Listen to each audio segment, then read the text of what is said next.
So, is empathy a weakness? I mean, is it some kind of flaw that's actually holding civilization back? It's a pretty wild question, right? But it's one that's being debated right now in some very public places. Let's just dive in and break down the arguments, starting with some of the key voices pushing this idea. Okay, so here's the statement that really kicked this debate into high gear. Elon Musk called empathy a civilizational bug.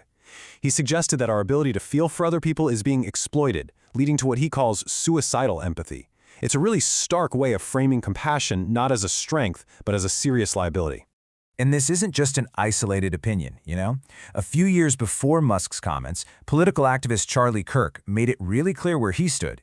He just dismissed the word empathy altogether. He argued that we should aim for a cooler, more detached sympathy instead.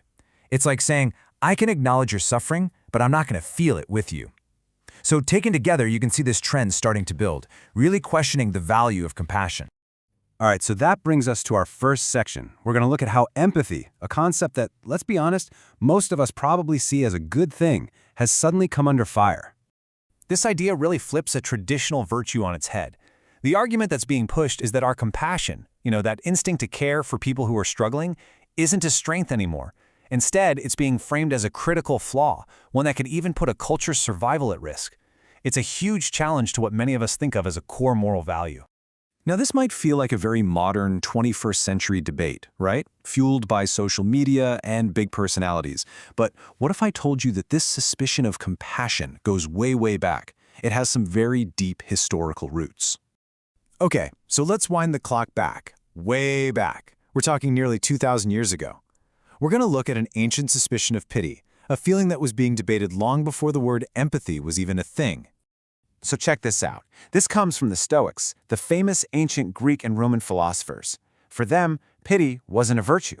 Not at all. They actually saw it as a kind of sickness of the mind, an irrational emotional response that a wise person needed to get under control. The ultimate goal for a Stoic was something called apatheia. Now, don't confuse that with modern apathy. It's totally different. Apatheia was a state of inner peace, of being free from emotional chaos. And to get there, you had to detach yourself from things you couldn't control, and that included the suffering of other people. The point wasn't to be cruel. It was about achieving this kind of unbreakable godlike self-sufficiency. But then, a totally new way of thinking emerged in the ancient world. And it didn't just disagree with the Stoics, it turned their entire worldview completely upside down. It was nothing short of a revolution of compassion, and it would end up reshaping the entire moral landscape of the West. And the contrast here is just radical. Where Stoicism said pity is a weakness, this new Christian ethic said compassion is a core virtue. Where the Stoics told you to curb your emotions, the Gospels repeatedly describe Jesus as being moved with compassion. And maybe most importantly, instead of detaching from suffering, the new ideal was to actually enter into it. It was a complete 180. And this wasn't just some abstract theory. Early Christians put this into practice in ways that were absolutely shocking to the Roman world. We're talking about rescuing infants that were left on the street to die. They would stay behind in cities hit by plague to care for the sick when everyone else was fleeing for their lives. They created the first ever large-scale social safety nets for the poor, for widows, and for orphans. So what was the driving force behind all this? Well, this quote from historian Tom Holland really gets to the heart of it. The theological foundation was revolutionary. It was the belief that every single person, no matter how broken, poor, or sick they were, was made in the image of God. And because of that, they had inherent dignity and worth. Okay, so let's jump back to today. What happens when a society starts to drift away from that ideal of compassion and maybe back towards something a little more like that Stoic detachment? What are the actual real-world consequences? Let's ground this in a really stark modern reality: the war in Ukraine. The UN estimates the civilian death toll is well over 40,000. And that's not just a statistic, right? Each one of those was a person, a life. We're talking about families lost in bombed-out hospitals, theaters, and apartment buildings. And yet, in the face of all that suffering, you have commentators like Charlie Kirk, who, as we've seen, dismisses empathy, consistently downplaying the conflict.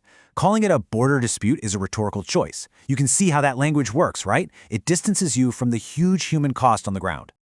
And this gets us to the central question from the source material. What's the practical result of a worldview that distrusts empathy? The argument argues it can lead to silence in the face of terrible things. a reframing of human catastrophe as just a distant political issue. So this leads us to the final counter-argument that's being offered, one that really tries to redefine what we even think of as strength. This quote from the Apostle Paul is pretty much the ultimate rebuttal to that old Stoic ideal of perfect self-sufficient strength. The claim here is that true power isn't found in being detached or hard. Paradoxically, it's revealed by entering into suffering and weakness, not by running away from it. And that brings us to the core thesis of the article we've been walking through. The idea isn't that we need to become harder or more detached to save civilization.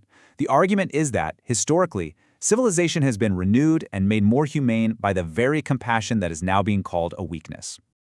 And we'll end on this final thought from the Gospels, which really sits at the heart of this whole perspective. It isn't a threat, but a promise. It's a principle suggesting that the mercy we show others is deeply connected to the mercy we hope to receive ourselves.